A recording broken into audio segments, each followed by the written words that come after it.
This is probably one of the finest ranches in the country. And I say that for a number of reasons. It's in the northeast Texas Panhandle. It has really the confluence of Mother Nature, good land stewardship, wildlife, water, everything that you want to come together all in one package. And you've got bobwhite quail, blue quail, mule deer, white-tailed deer, geese, cranes, ducks, you name it. This is a sportsman's mecca, and it's a special place.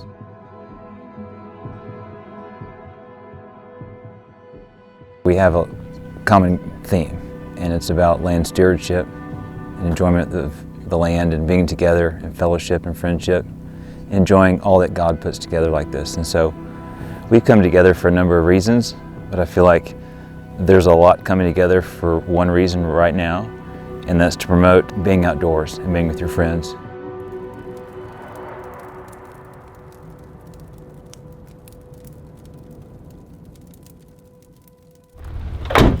There's actually frost on the rattling horns this morning, which would be really cool if we can rattle something up. I'm hunting mule deer, Jonathan's hunting white-tailed deer, looking for a management buck.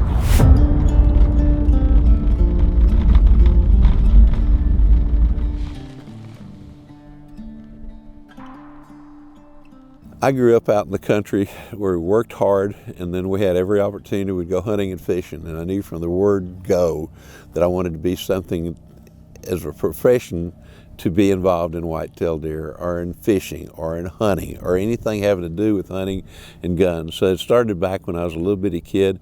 Actually started back when I was before I could read, because my mom would read to me from the pages of Field and Stream. And so I had exposure to a lot of different of those early writers many, many years ago. And that really kind of instilled within me that desire to someday to be a writer, to someday experience some of the things that they did. And that kind of led to so many different things that I've been able to do over the last several years.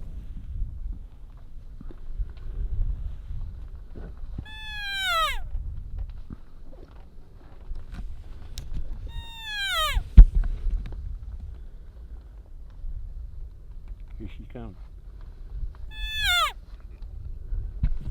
The mule deer to me is one of the most impressive animals there is in North America. When you get a big old buck out there and he's got a 30-inch spread and he's got long tines and all this kind of stuff, when he's standing on a ridge, he's looking at you and he turns his head, he doesn't turn his head, the world underneath him revolves. So it's that fascination that when I love mule deer, and I've had the opportunity to work with mule deer in terms of wildlife biologist, in terms of research. And when this hunt opportunity came along, I'm going, there's any way I can be there, I want to do that. And I knew a little bit about this area as well too, as far as mule deer were concerned.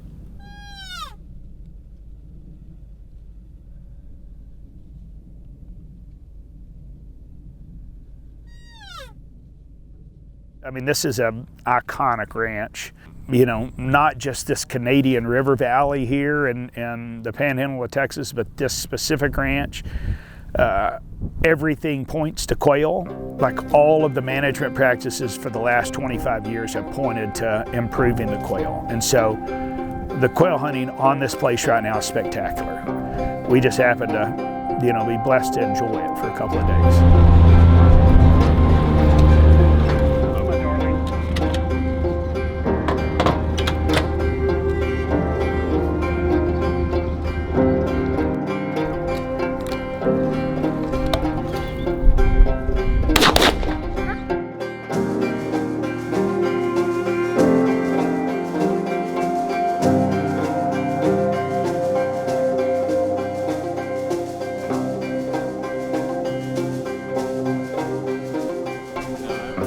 I am pumped right now. My heart is racing.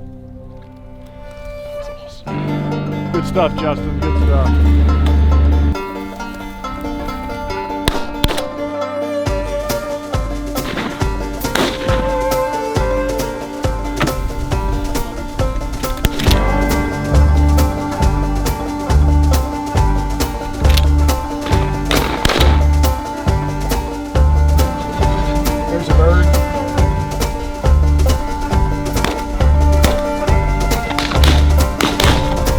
Quail in the Panhandle, can't beat it.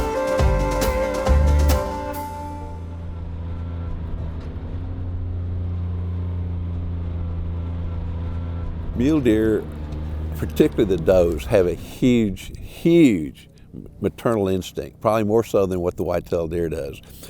I learned a long time ago that I could take a predator call. This goes back, oh my gosh, 40 plus years. That I could take a varmint call and sound somewhat like a fawn in distress, and mule deer would respond.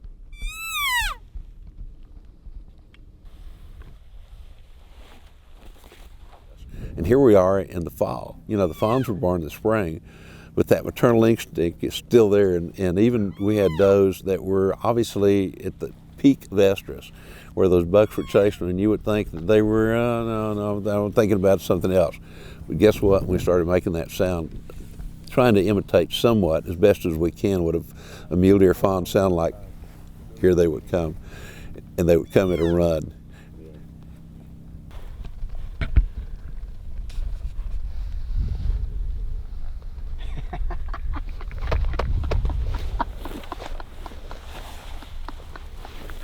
You gotta love it. You gotta love it. I'm telling 40 yards, 7 of them. He is about a year away from being a shooter. I'll try to get the next one a little bit closer for you, John.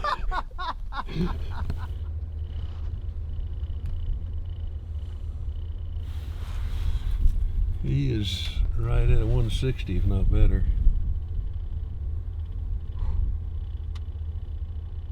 That's a big deer. Yeah, I mean, Larry's just he's an icon in our space. You know, I graduated from Texas A&M with a degree in wildlife biology in 1994, and he was already a legend then. You know, both of us consider, you know, this concept of optimization over maximization.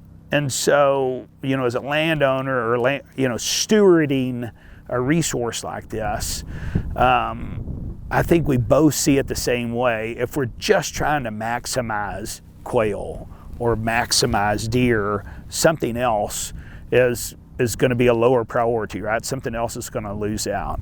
If we're looking at it through a lens of optimization, that's where the plants come to play. Like, these management practices and stewardship of this country benefits all these other things, you know?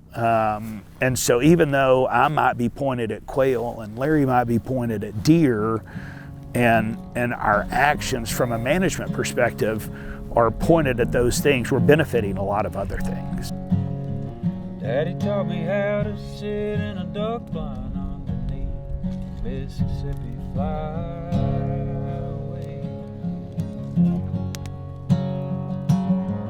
Even if the birds don't fly today, there's a cold front coming from the northern states.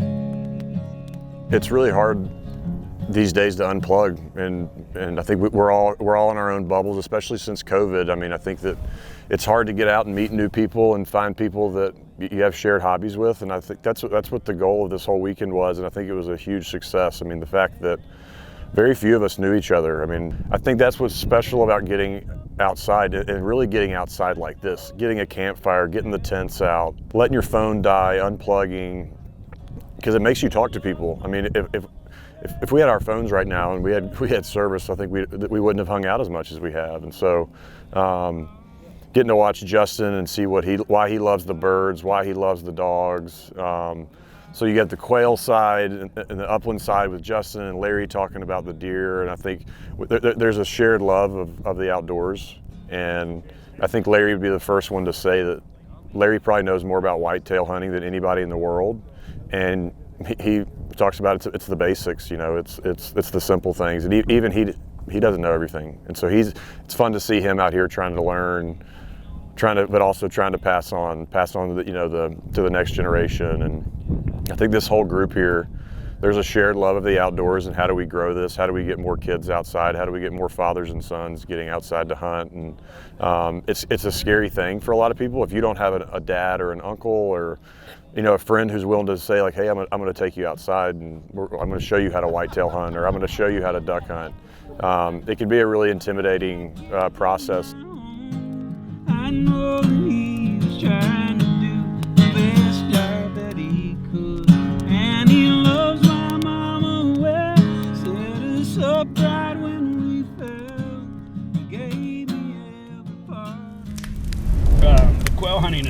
much more civilized. You don't have to get up early. You don't have to deal with the cold weather. Generally, the duck hunting, like if we were quail hunting, we'd still be asleep right now. It's 5:55 in the morning.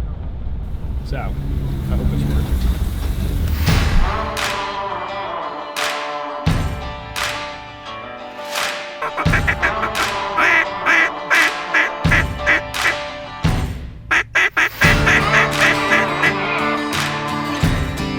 Had 2 unexpected mallard shoots. This morning was really cool, especially considering there wasn't a whole lot of wind. And Guy from Wild Rose Kennels really put it on with the dogs. And man, I feel like the mallards that we had committed. They worked in and worked hard.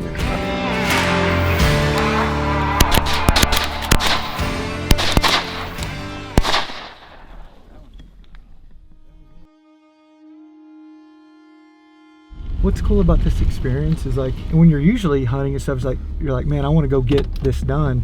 But what I realize, you know, is that it's the whole experience matters. The people that I'm with is like, that's it.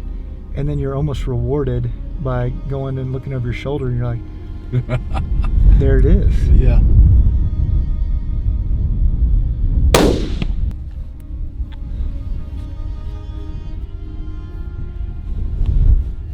It was waiting. It was waiting. And waiting and waiting. You're like, literally, this is what I'm there supposed and to looked shoot. at us. That's how I felt. Yeah. Sometimes the good Lord just puts things at the right place at the right time, and you got to take advantage of it. Yeah. I feel like this is like, it's kind of a holy moment. I mean, it really is. See where you got. I got there. Congratulations. Thank you. Thank you.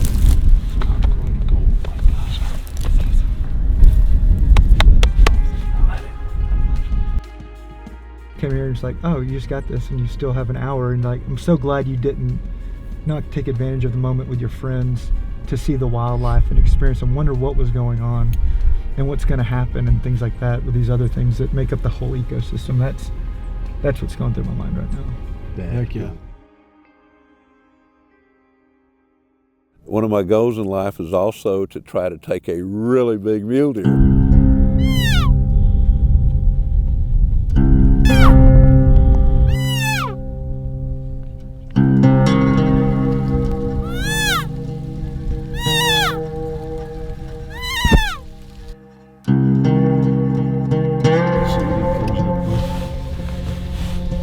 There's a decent sized buck over that way.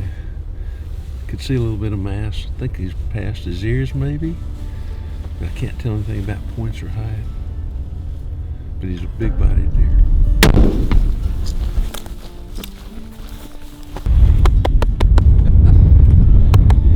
You get it, brother. You're out. Hello. Guess which buck he is. That is fantastic. What an absolutely fabulous day.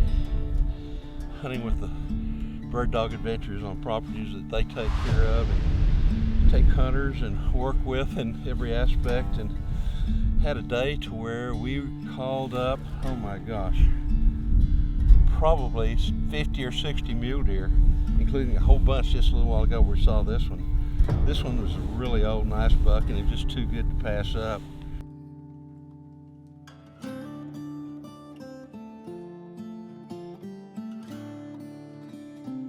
Called that one from a long way off. That's what I wanted to do, is see if we could spot one off in the distance. And that's probably 600 to 800 yards from here to there. And we had him in our lap. Talk about fun. This is fun.